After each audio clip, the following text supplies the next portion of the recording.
This really shouldn't work. I mean, normally a battery train only works horizontally, but in this video I'm going to turn the track vertically. We'll see if a battery can climb the length of this coil. The battery needs to produce more force than its weight and gravity, as well as the weight of these magnets. So by the end of this video we'll have asked the question, can electromagnetism beat gravity? If I hold the coil at a bit of an angle, the battery does go up.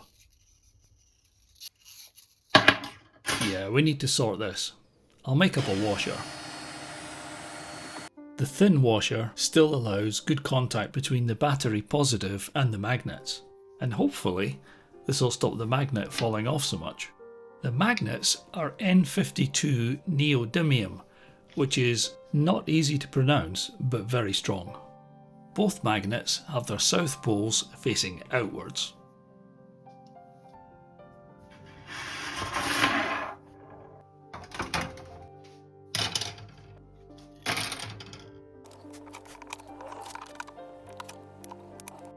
Okay, this will do as a stand. So now we can get the coil properly vertical. So the upward force must exceed the weight of the battery, which is not happening. When the battery and magnets are horizontal, there's good contact between the magnets and the coil, and the current from the battery flows through the coil, generating a magnetic field that repels the magnets. The trouble is, on the vertical one, there just isn't good contact as it's going up. It's wiggling up and down as it goes through the coil. What we need is some whiskers.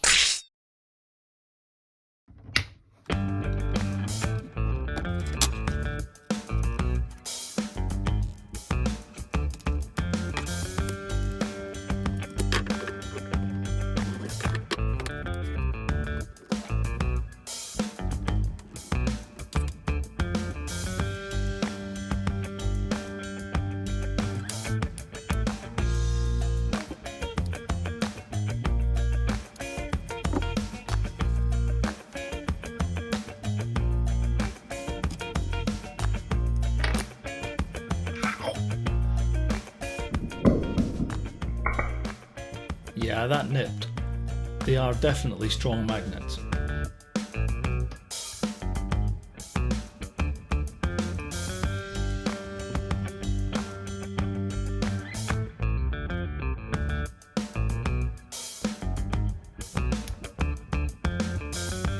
Okay, now we have whiskers. I'm hoping that that should give us better contact. Oh yeah.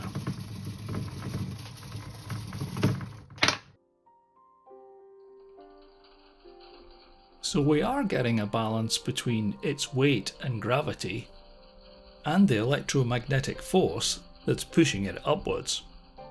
So let's have a go at roughly working out how to balance the forces and get an idea of how much current the battery is going to have to produce. The force that is pulling us down is the mass multiplied by gravity. The combined mass of the battery and the magnets is 51 grams, which will convert to kilograms. Gravity is 9.81 milliseconds squared. So that works out as a force of 0.5 newtons pulling the battery down. For the force pushing the battery up, we could look at the Lorentz force, but that just describes one particular charge in a magnetic field. But we can use the motor equation, which is derived from the Lorentz Force Law, and that allows us to work out the current running through a coil in a magnetic field. Stick with me. The L times sine theta bit of this is referring to the angle of the coil loops, which are perpendicular to the magnetic field lines running through the coil. At the very most, these coils are about 86 degrees relative to the field lines. The sine of 90 degrees is 1, and the sine of 86 degrees is only 0.99. So if we multiply L by 0.99, it makes very little difference at all. So we'll just ignore sine theta. That's why you very often just see this formula as F equals BIL. Remember, we're trying to work out how much current the battery needs to produce to balance 0.5 newtons pulling it downwards. So rearrange the formula to give us the current I and put the 0.5 newtons for the balancing force. B is an approximation of the field strength of the magnets, and in this case it's 0.43 teslas. And finally, we just need the length of the coil that's in contact with the magnets at any one time. So that's the circumference of one loop of coil times the number of coils. There are 4 loops covering the magnets at each end, and the coil diameter is 22 millimeters. So finally, we can find the current, which is 2.1 amps, that the battery will have to produce to float in the middle of the coil. It'll need even more if it wants to go up. See, we got there. You know, 2.1 amps for a AA battery is pretty impressive.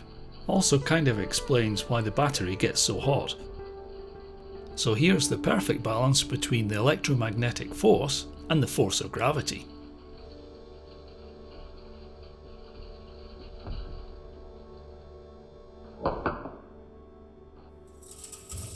Yes! That's a fresh battery, and the whiskers trimmed a bit so they don't catch so much.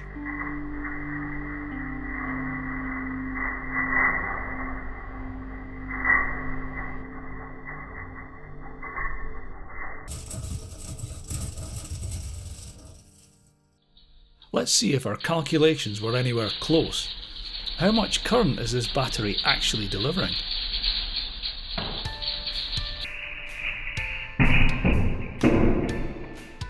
That didn't work then. So that's another fresh battery.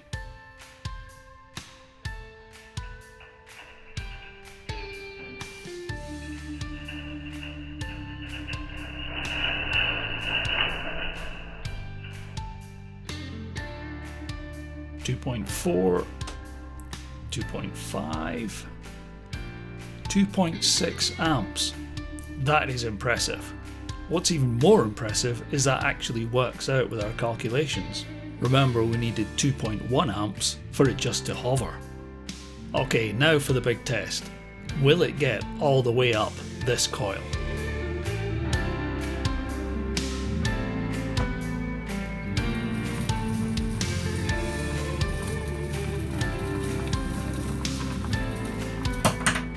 Okay, let's try that again.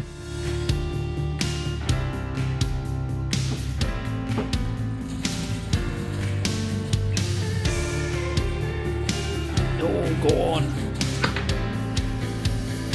Okay, this time. Yes!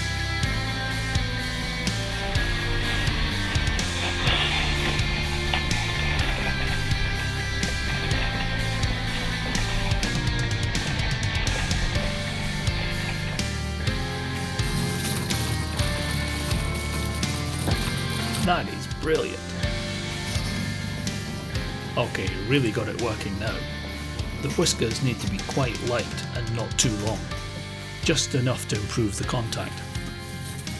And that's cool. You see how the battery is spinning? Well, that's just the reverse of the normal homopolar motor, where the battery and magnets are fixed, and it's the wire that's spinning round. Thanks for watching. If you enjoyed that, you'll love this video, which explores more of the physics behind the horizontal battery train, and what makes it run faster. Or check this one out.